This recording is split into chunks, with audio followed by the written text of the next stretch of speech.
Phil Dunphy from Modern Family, Joey Tribbiani from Friends, Geet from Jab We Met, Bunny from Ye Jawani Hai Diwani, and for K-drama fans out there, Bang Kupong from Extraordinary Attorney Woo. What do all of these characters have in common? They don't want to grow up, they are dreamers, and they show this childlike wonder and freedom, which is sometimes quite nice, quite endearing, but sometimes quite frustrating. They are Peter Pans.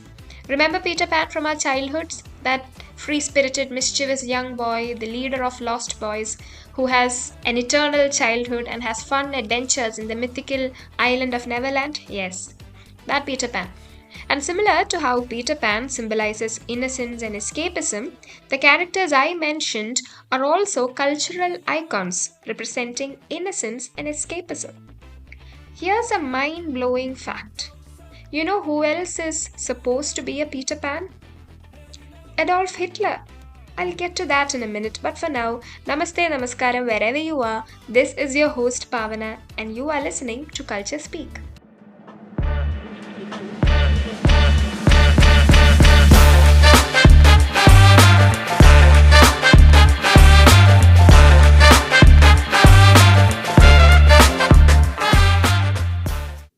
There's something like an accusation being charged against millennials and Gen Z. We are being called the Peter Pan generation. Peter Pans are people who supposedly never grow up, and like I mentioned, they have this sense of wonder and play within them even when they are 30 or 40. The word is quite commonly used, but it was made popular by Dr. Dan Kiley in his book, The Peter Pan Syndrome Men Who Have Never Grown Up. Peter Pan syndrome, it's not an official medical term or anything, but Peter Pan syndrome is ultimately a difficulty to come of age, a difficulty to transition from childhood to adulthood. Which is why Phil from Modern Family or Joey from Friends are like overgrown kids. Before you start freaking out as to why I included Hitler and Joey in the same category, allow me to explain. So, if Peter Pan syndrome is a spectrum, we can identify people at several places along the spectrum. Some people are very endearing, very nice, but some take it to the extreme. Now, what happens when never growing up is taken to the extreme? You get a level of emotional immaturity that is absolutely dangerous. Aldous Huxley, in his novel Island, talks about men who love power and are dangerous criminals. He calls them Peter Pans. He uses the example of Hitler to explain this archetype. Here's Huxley on Hitler.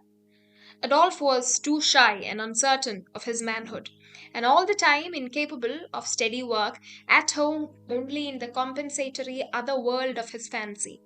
At the very least, he was Michelangelo. Unfortunately, he couldn't draw.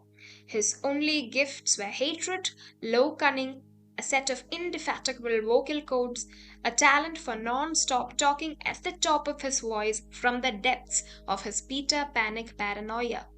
30 or 40 million deaths, and heaven knows how many billions of dollars. That was the price the world had to pay for little Adolf's retarded maturation. Let's take a look at some of the symptoms of Peter Pan syndrome. Ill timed, silly, and exaggerated emotional expressions, talks a lot but doesn't say much. Men fear manhood and women fear womanhood. Kylie specifically talks about men, and in his preface to the book, he actually says that this is a guide for women who have unfortunately married such a man. So, Dr. Kylie's Peter Pan is essentially a man child. From ages 12 to 17, they are irresponsible, anxious, and lonely. From ages 18 to 22, this kind of morphs into a narcissism slash chauvinism. This might explain the trend of this alpha sigma men often used by young men of this age. They'll show a random clip of a man hitting a woman for God knows why. And poor Christian Bale, from whatever movie he was in addition to American Psycho, is used as a stock video, and this is paired with an overused funk music. Kylie says that Peter Panism is a serious affliction and it can be the cause of an unsatisfactory life. While I understand his explanation of the Peter Pan syndrome, today the meaning of the concept has kind of changed.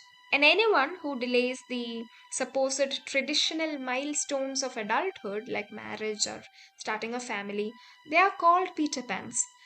That isn't very fair, is it? Because the present age complicates the concept a little bit more. And let's be honest, when we sit down and think about it, Phil and Joey doesn't seem to precisely fit into the category of Peter Pans.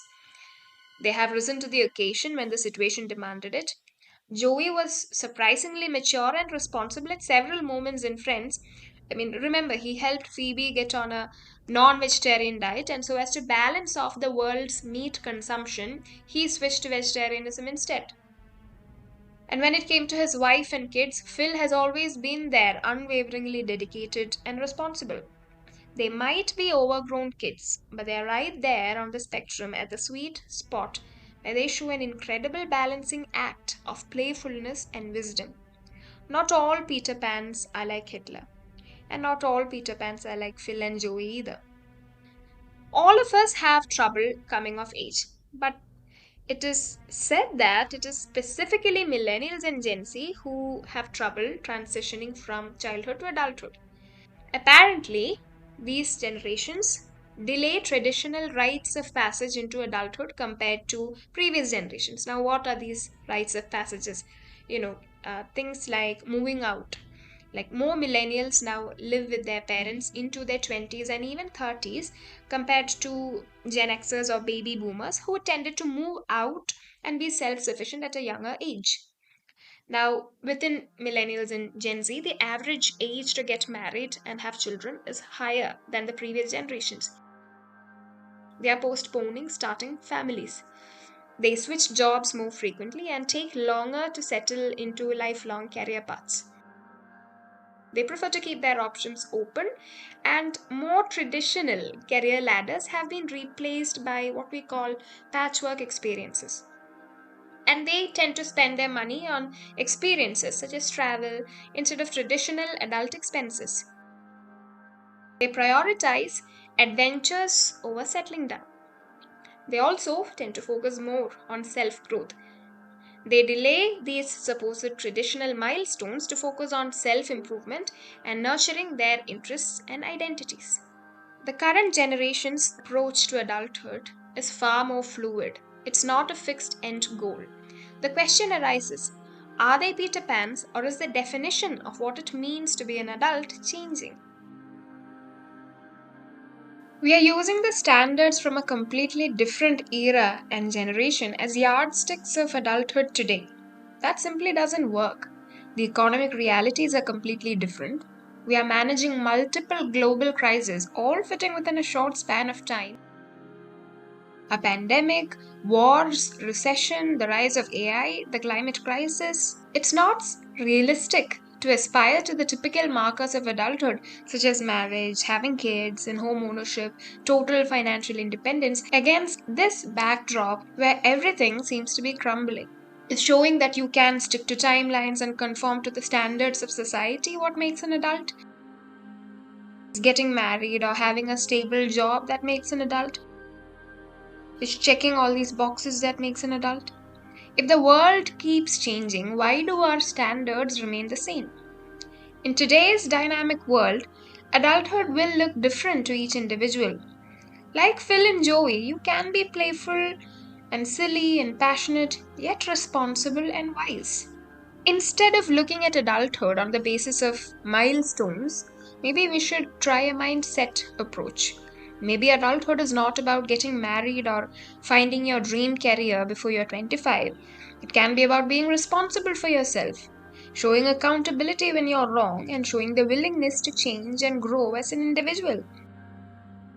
It's patience, empathy, the ability to critically think and make informed decisions. Dr. Dan Kiley's Peter Pans all suffer from a mindset issue, but today in popular culture, we use the term to refer to anyone who has not achieved these milestones or is intentionally delaying it. We need to rethink adulthood in the modern world. The world is changing. Are you on board? Will you decide what being an adult means for you? Will you slow down and take it at your pace without worrying whether you fit into an outdated model of adulthood from an old era? It might have worked then, but it doesn't work now. Take a breath and figure adulthood as you go. I have a recommendation for you. Check out The Little Prince by Antoine de Saint Exupéry. There's a lot of insights for everyone here, regardless of your age. Here's a quote from the book. People where you live The Little Prince said, grow 5,000 roses in one garden, yet they don't find what they're looking for. They don't find it, I answered.